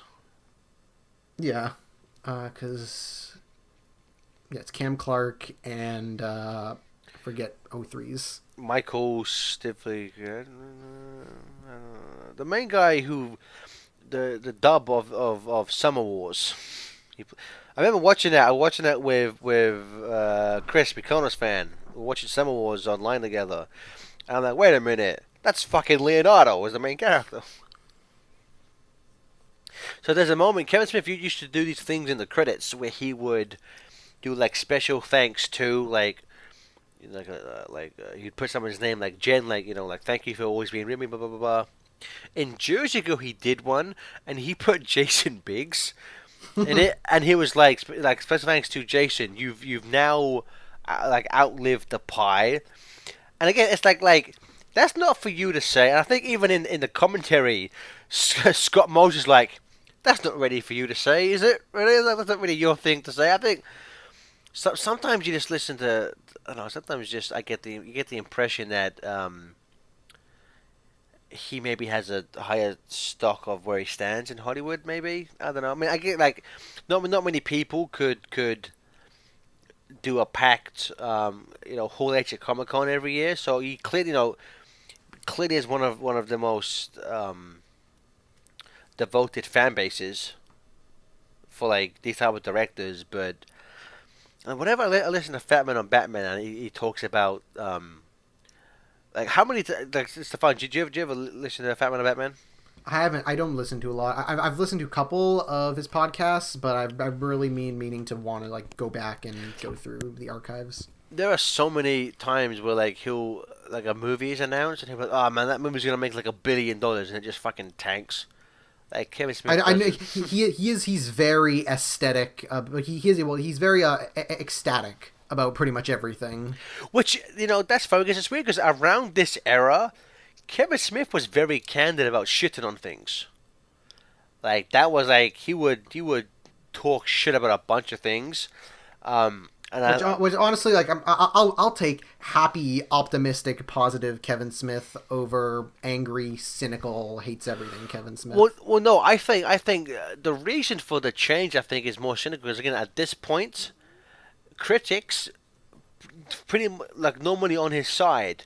It's very telling that as soon as he started, losing critics in his movies, that's when he was like, you know what, I'm only going to be positive. Now, there's also, I forget, which movie was it where he swore off critics? Was that Cop Out? Maybe, but I don't. The Cop Out's also again because weird because it's one where he kind of swears off that movie as well. So I don't know if it might have been Cop Out. But I think it was a case of like he was annoyed at Cop Out anyway. So he's like, critics didn't like it. I don't like it. Screw it. Screw critics. Yeah, but it was like it was either critic, it was either Cop Out or Red State, but that just felt like that to me came off as very childish. Because it's always telling when people do this, where they're like people in the entertainment business. Whenever something bad for them happens, they'll swear off critics. But then when they have something is reviewed nicely, they'll use it. It's like when Baywatch got critically Yeah. stumbled. Dwayne the Rock Johnson was like fucking critics know nothing. You're all idiots. And then when his next movie comes out and does well, he's very thank you critics for your good review. So that's why I'm just like you can people who swear off stuff like that just very childish to me. Yeah. Chris Rock in this is the one where I kind of don't really get. I don't get the joke. Is it because he's an angry black man? I think that's the joke, and starting with this, it starts a trend of not every character, but a lot from this moment forward, a lot of like African American characters in Kevin Smith movies just are kind of like angry stereotypes. I think Which is of funny because Chasing Amy was kind of making fun of that. exactly, and it's like you got in Zack and Miri Make a Porno, Craig Thompson obviously is a normal character, but his wife is kind of that stereotype. In Clerks 2, the family in movies kind of plays into that a little bit. And we got Tracer. Jason Lee as you Tracer, man. Jason Lee back as Banky. The gentleman who brought in Jay and Silent Bob, I forget his name, but at the time he was Shannon Elizabeth's fiance, and He she did look is familiar. he. You know why he looks familiar? Because he's every time Shannon Elizabeth is in a movie, she gets him a role, and like a small role. She's in. He's a role in American Pie 2. Um, I'm blanking on other Shannon Elizabeth movies, but she gets him roles in the movies she's in all the time.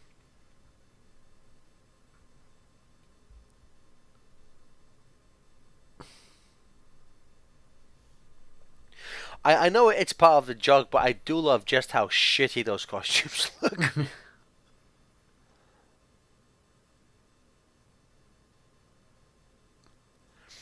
I love that this character, he wants to like he's taken Blunt Man and Chronic to make it up to the black man. Like, why would you pick this shitty franchise for that?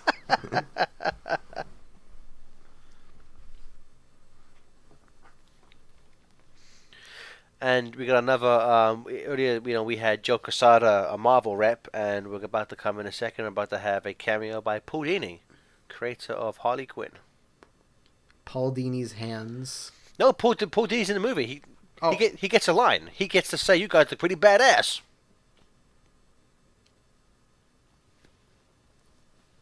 so Jamie Kennedy's just here. Yes. Oh yeah, that's right. Yeah, he is there. Rich Paul, who he helped, he did some, not a lot of writing, but he did contribute a little bit to Clerks Animated. He has a story by credit for the second episode, but I believe that is literally just for saying do a flashback episode, like, but all the flashbacks are original content. Yeah. I want to say that is literally all he contributed to that. You guys, Hey kids, it's Mark Hamill. Applaud. I will say though, that line of "you guys look pretty badass." My cousin and I would just say it to each other all the time. I thought that line was so funny. Just, hey, you guys are pretty badass. I never understood like why he only gets that thing until they find out that the reason they did that was because nobody knew knew it was Mark Hamill. Yes. That makes it even funnier because then you get to the cut hand and then you go, oh, that's who it is. Well, so he's kind of just doing his Joker voice here. I think he's more so doing it as a trickster. I guess. Why did I call you cocknog? You don't like this funny story.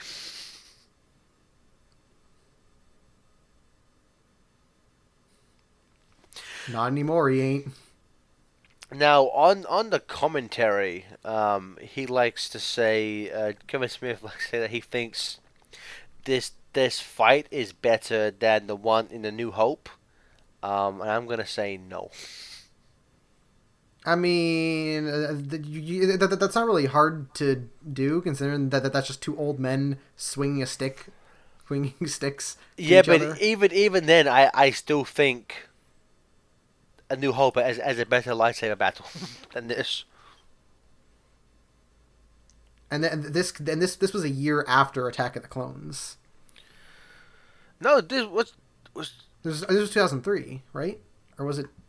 I thought this was 19. Oh no, 2001. No, this is the year before Attack of the Clones. Yes, because it's after Phantom Menace, because Jay's about to put out the double-edged bong saber. You have to think like that was probably just on Kevin Smith's bucket list. Have a lightsaber duel with Luke Skywalker. And he says don't fuck with it, with a and then Jedi Hamill would Master. go on to play Chucky. This is for Tupac.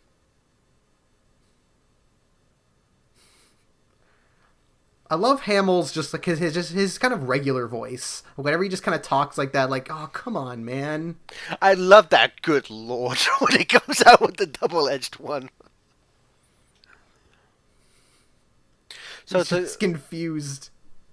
To go somewhat off topic, and I'm sure this will date the commentary, but you think Hamill has a good shot of showing up in episode 9? Well, he is going to show up. We just don't Is know how. Is that confirmed? He's going to be in the movie? Well, yeah, he's credited in the movie. He has his voice in the trailer. Yeah, just trailer don't mean anything. So, this is giving me a lot of flashbacks to the recent Banana Splits movie. I never saw that. It's eh. I will say it's pretty ballsy to do that type of movie. To turn it into an R-rated horror movie. Yeah, that's something where that's another one where I respect it more than I wouldn't watch it again. But it's like, yeah, you did that, so I'll give you some credit. I love all the little lines where like they think these are actually Vanderbeek and Jason Biggs. So Yeah. when when Chris Rock goes like, "Move, pie fucker."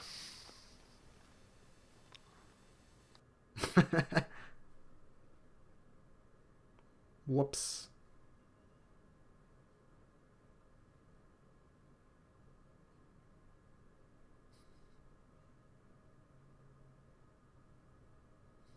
He's such a diva. I love it.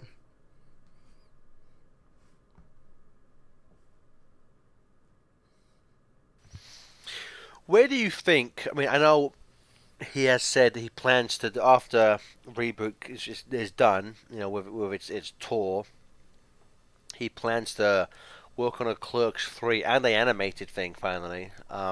I hope because he said the reason the animated thing's been held off for so long is because of because Disney owns the rights to it. So Yeah, but Disney have always owned the rights to it. Yeah, well, I guess now since technically Miramax I think the crumbled. rights for the animated series is different from the movies. So I think that was the reasoning why. Well, it's like but Miramax as a company was still involved with the TV show. Like they're credited in the cartoon. Let me see if I can find the reason. What did he say? But I would love because again the Clerks animated show. If you ignore some of the gay jokes that really don't fly in this day and age, it's I remember seeing that fucking Korean animated ending for the first time. I thought I was going to die from laughing. Yeah, this way because apparently it's because the rights for the Clerks animated are split between Weinstein's Miramax and Disney, and because since they didn't leave on good terms, he said it'd be harder to really get a new project like that over say because he even said like a Jay and Silent Bob cartoon would be easier to make than like a new Clerks animated series. Well, no, it's because Kevin Smith has said on his podcast he still had to go to mirror like what the Weinstein Company officially to do reboot. Like they're his characters because it's like a sequel to this movie. They still had to get like Miramax's okay, and they Yeah. did. So it's I always just imagine it's because it's on no one it's on like nobody's high priority list, like a Clerks cartoon movie. Like honestly speaking. But I would love it if apparently because the script's been written for a while. It apparently it's of course someone like Clerks said he wrote it years ago, but I guess no one wanted to do it. Yeah, I would love to have it too. It's just a case of it. From everything that he's talked about, it seems like Disney is the thing in the way. So hopefully that can be fixed and dealt with. I do remember for the longest time he was trying to get a Mallrats 2 going, Mallrats 2, yes. which was then going to be a television series, and he got the whole cast to come back, even Affleck. But Which no, although Affleck was going to be a cameo just in like either one episode or whatever, but then no studio would yeah, bankroll no, it. no So TV company would bankroll it. Although I guess if Universal has their own streaming service, maybe then. although Universal was the first people he went to, and they were like, nah. So I've been interested to see his because he's been talking about his hockey movie Hit Somebody, and that sounds interesting enough. I kind of want to see what that Well, is. he turned that into a 10-part miniseries. There's episodes of Smodcast where he just reads the first two episodes, and I will say those are two of the best things he's ever written. Like I would Mm. fucking watch that show in a heartbeat. And then there's even though it's part of it would be part of the True North trilogy, but I kind of want to see what Moose Jaws would be like. Is he still doing that, or is he abandoned that? I think it's still like a tentative. Like So it's not official, after but it's like a reboot, tentative plan. Yeah. I don't. He didn't say when exactly he's going to start up, but he said he still has plans to do it eventually.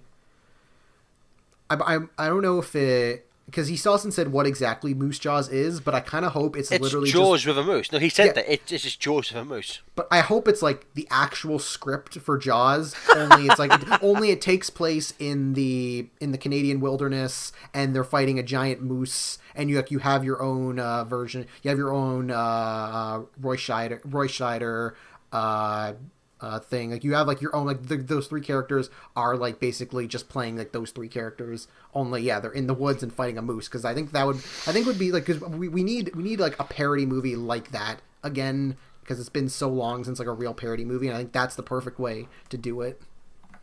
I'd be down for that. I think he said that the beginning of the movie is Jay and Silent Bob get killed by a moose by the moose. Why you can't kill Jay and Silent Bob? I could be wrong, but I remember him reading that they're both gonna show up in Moose Jaws, and that supposedly the beginning is them getting killed by it. I love that joke though with Banky. Where it's like, I'll give you half of what I make. No, you don't like that? Fine, 2/3. No, you said half. You can't go back.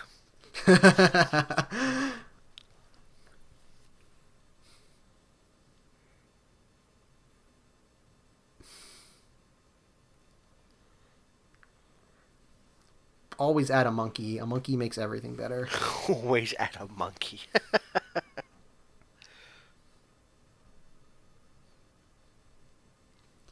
Also, I love because they said it a couple times, like with the Jason and Quiet Robert. I love that said, like calling them that. Quiet Robert.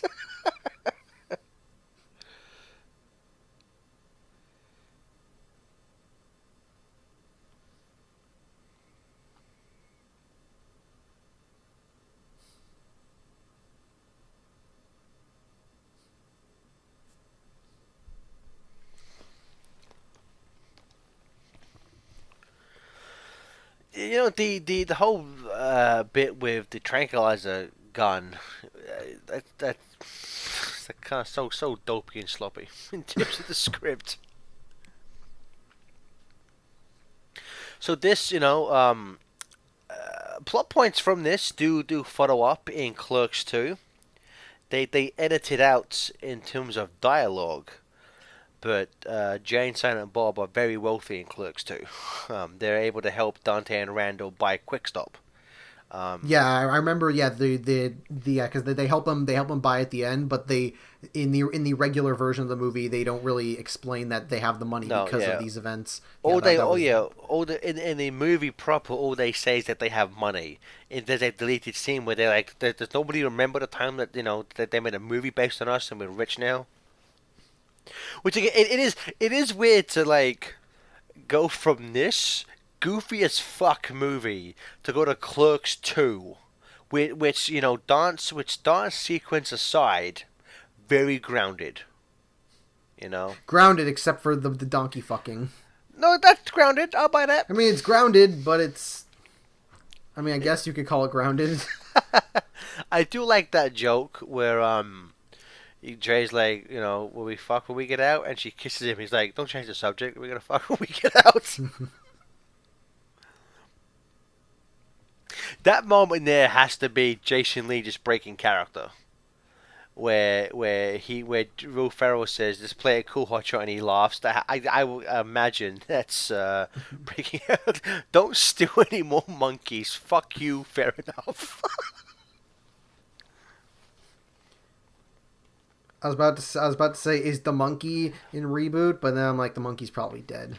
Well, I mean, like probably not the same monkey, but Well, not the same. But well, I mean, like, how many years have passed? Like, it'd be like over 10 years. So, well, actually, 15 years. So Loki fucking died in Dogma. He came back. He's also a god. Well, no, he's not. He's an angel. Yeah, angel, right? Well, because how did Loki die in Dogma again? I forget what Ben Affleck's character's name is, but he kills him. Oh, that's right. Yeah, well, Bartleby gets killed. Bartleby gets killed by God, so it makes sense why he's like super dead. But Bartleby's head explodes, but Loki, Bartleby stabs him. Yeah, but maybe the angel went back to heaven. Maybe I will say hey, this. Like, what yeah, this scene. This moment, I love that. There's a jump cut where it's just Silent Bob punching the kid in the face. That cut it's just so fucking funny. We're gonna kick some ass. Fuck Jay and Silent Bob. Fuck them up their stupid asses. They use the money for the plane ticket to go everywhere, and they're still rich. We could buy a lot of plane tickets. how much money did they make from being like assistant producers on a Blunt Man and Chronic movie, which bombed? Well, no, it's Banky gives them half of what he made, and So how much because money did he make? well, he references hundreds of thousands of dollars because I think it's because he's the creator, and he's working on the movie. He probably got a good chunk of change.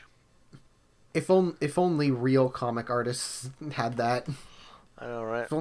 If only real comic artists got a quarter of that, they would Well, be set. well, it's a good thing Batman and Chronic wasn't a Marvel thing, or they wouldn't have received a penny. Even DC doesn't do it that much. DC do better than Marvel though. Yeah, Again, yeah, but they do better. fucking what? Creator of Thanos got more for fucking KG Beast than all of his Guardians and Thanos characters combined, which is disgusting. At least for Spider-Verse, they actually gave all the creators like actual consulting roles on the project. See, that's why Spider Verse is amazing. And this probably has a lot of cameos. There's probably got Willem, Scott Mosier back as Willem from the Clerks. We got Dante and Randall. We're gonna have Alyssa.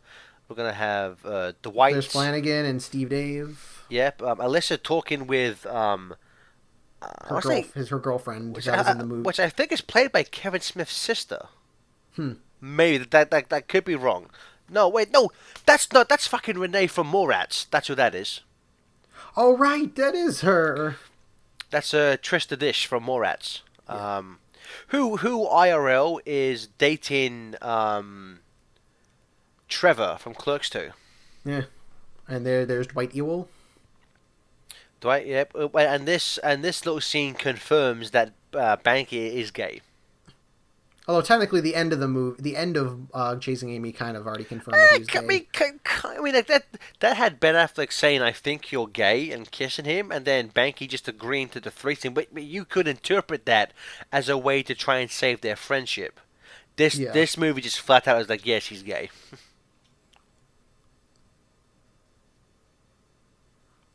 Most day in the fucking time. And now we just get to watch. Again, this also feels like, Kevin Smith's like, I want a lightsaber battle with Mark Hamill, and I want to dance on stage with Most Day at the time. This is very self-indulgent, but it's like, I mean, it's the end of the movie. They're awesome. The song's great. I don't believe though in the previous 4 movies they've ever referenced Most Day at the time. I feel like there's been at least one reference, but I can't remember.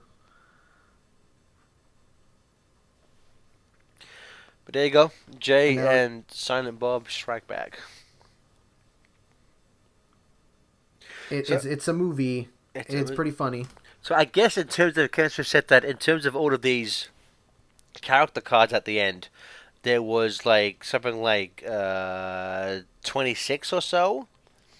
And for reboot, they've doubled it. Because he hasn't worked really in mainstream Hollywood since for a while. I guess he said he was worried about if anyone would want to come and do cameos, but they got fucking Chris Hemsworth in it. Chris Hemsworth. You got Is Mark Hamill in it? I forget. Did Mark Hamill? I don't think Mark Hamill's in it. Craig Robinson's in it. Method Man, Dan Fogler, Diedrich Bader's back again. You said Chris Hemsworth, Rosario Dawson, obviously. Tommy Chong, I think, is in it. Tommy Chong.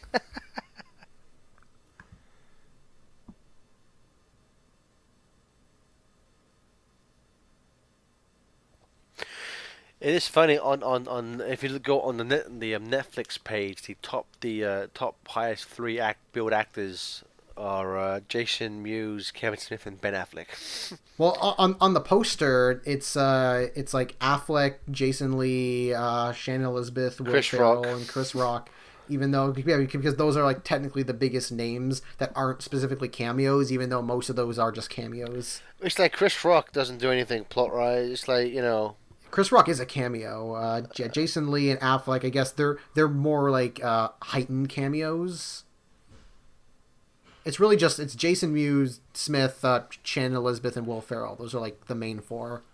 I mean, I would have fucking put like Elijah Dushku up there as I think well. on the Over. in like the credits, like where it's like in like the bottom, like the little Yes, yeah, credits. I think Yeah, she's there. her and Yeah. Eliza Dushku and Ali Later, like yeah, they're credited in there. Although Ben Affleck does deserve it for the fucking greatest comedic, performance ever. I just want to say James Earl Venables. I really like his score for this. James Earl Venables first started working with Smith on the Clerks animated series, but the kind of Jane Silent Bob theme. When Viewer Skew Productions had the little title card in Jersey Girl, the kind of CG little thing of Jane and Bob. That music is just their theme from this movie. Mm. I think his movies are really good with themes. Like they have a lot of like I like the Mallrats. No, not the Mall. Well, yeah, the Mallrats theme is kind of I like that. I like the Chasing Amy theme a lot. The Clerks animated theme is obviously great. hmm I like James Venables. I love his score for Clerks. I wish the score for Clerks 2 was released. This movie actually had a soundtrack release, but I would love to get the score to Clerks 2. But we won't. But that is it. The Jay and Silent Bob Strike Back. Stefan, I know we spent most of the time slightly critiquing Mr. Smith's legacy in Hollywood, but is there anything else you want to say? Are we going to keep going till we get to the after credit scene? Or I do you mean, we want got it because we got to get to that last cameo, which to get to I want they haven't. I don't. I feel like we probably would have known if she's gonna be in it, but I hope that she's in Reboot because it's like, come on, you got to get her back. Unless the only thing I can see them doing is a There's another similar. after the credit scene, yeah. Yes, because I can't see them put like having Loki in it is one thing. I can't see them putting God, you know, in the movie But again. Alanis Morissette, like, well, what was she? She's not doing much lately. Come on, you can get her. What's like I wonder if I mean there's been nothing about Smith and Morissette having any type of falling out, but I just wonder if they even just still speak at all.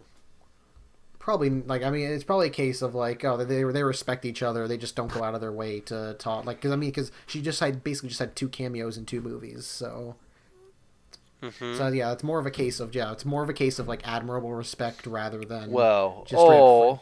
or after Yoga Hoses, she was like, "Fuck no." I mean, are there even any Canadians in that movie? Yoga Hoses. Like I'm trying to think of like who the actors, like are any of those guys Canadian? And I'm like, I don't think so. I don't know. Is Haley Joe Osment?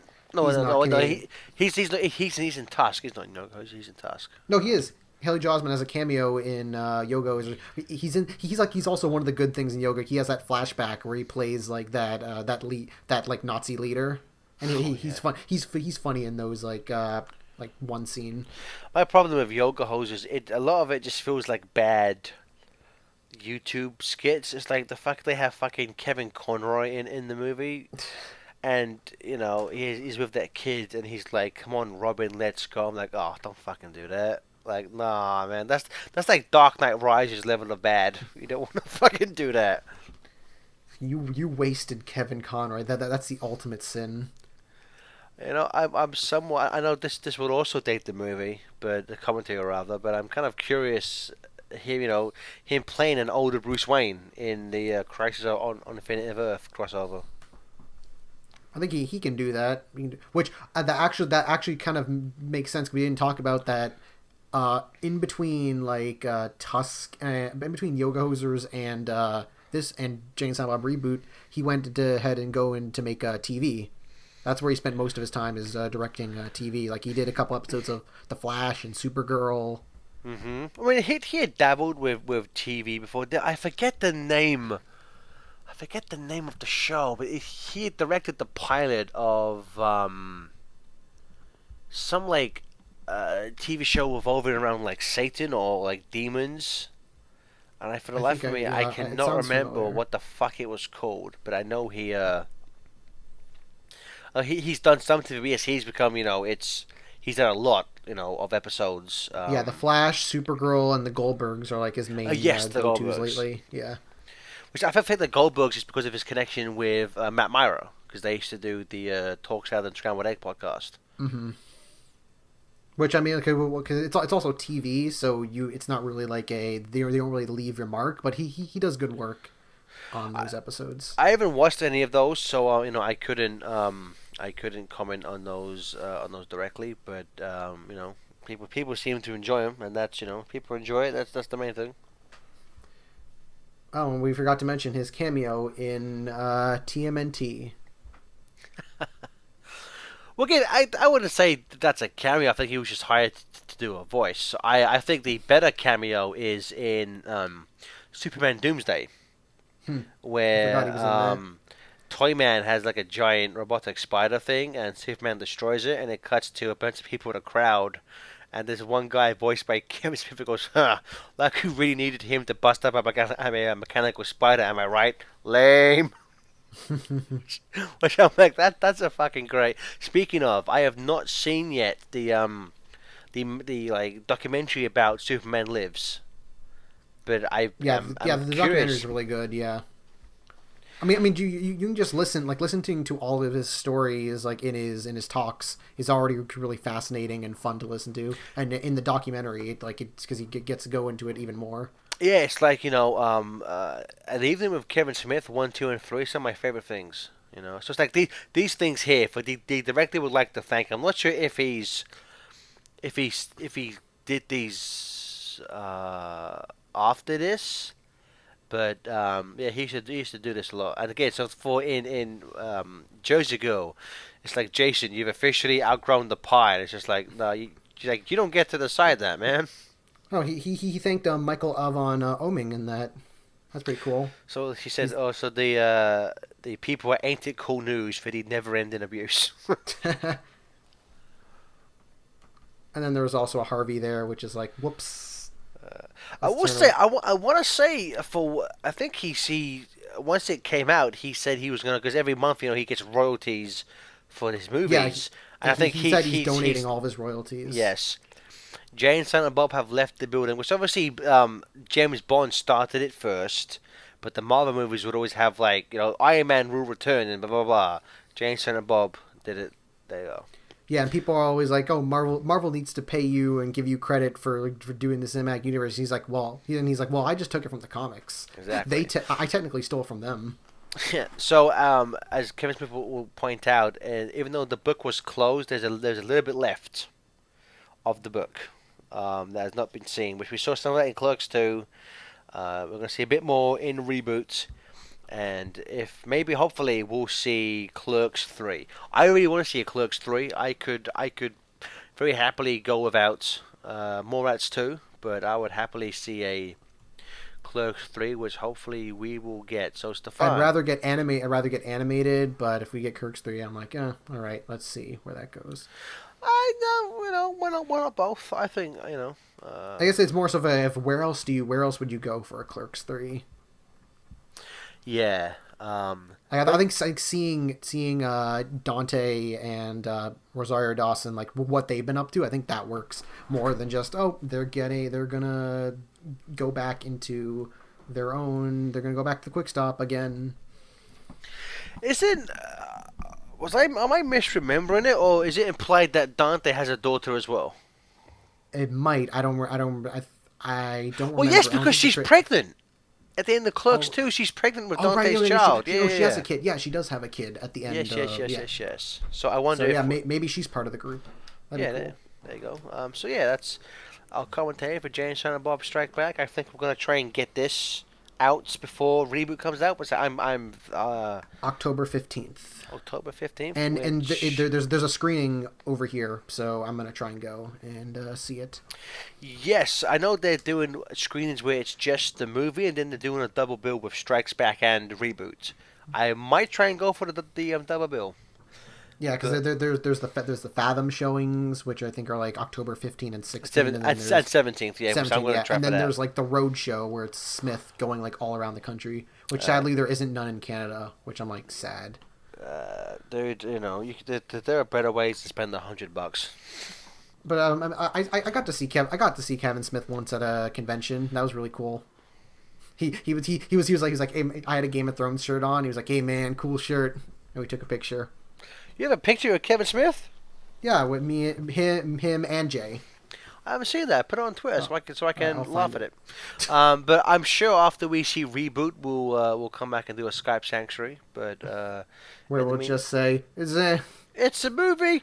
But eh. thank you everyone for listening to our commentary slash rambling over the last almost 2 hours. But I don't really have anything else to say other than I think this movie is funny. I think if don't do what we did, do not see this movie first. The story and the jokes work better if you have seen. I would probably say at least. Well, you definitely have to see Chasing Amy. Chasing Amy is Uh, a good movie. yes. I guess so. I For mean, you might as well just. I mean, if you want to watch this badly that you want to see his movies, you might as well just watch all five. you could skip Dogma. I think the easiest because aside from two very small moments, there's no Dogma in this at all. So you could skip But you if get you want Alan to. Rickman with giant angel wings. Dogma was Smith's best movies. I'm just talking about in terms of Yeah, understanding I this know out of movie. You connection, can but you it's can like, yeah. skip Dogma, but yeah. So thank you for listening, everyone. I have been FDA, I've been my Kevin Smith fan. and we'll see you guys at another time, some point down the line. Snoogans. Affleck was the bomb in Phantoms. Applesauce, bitch.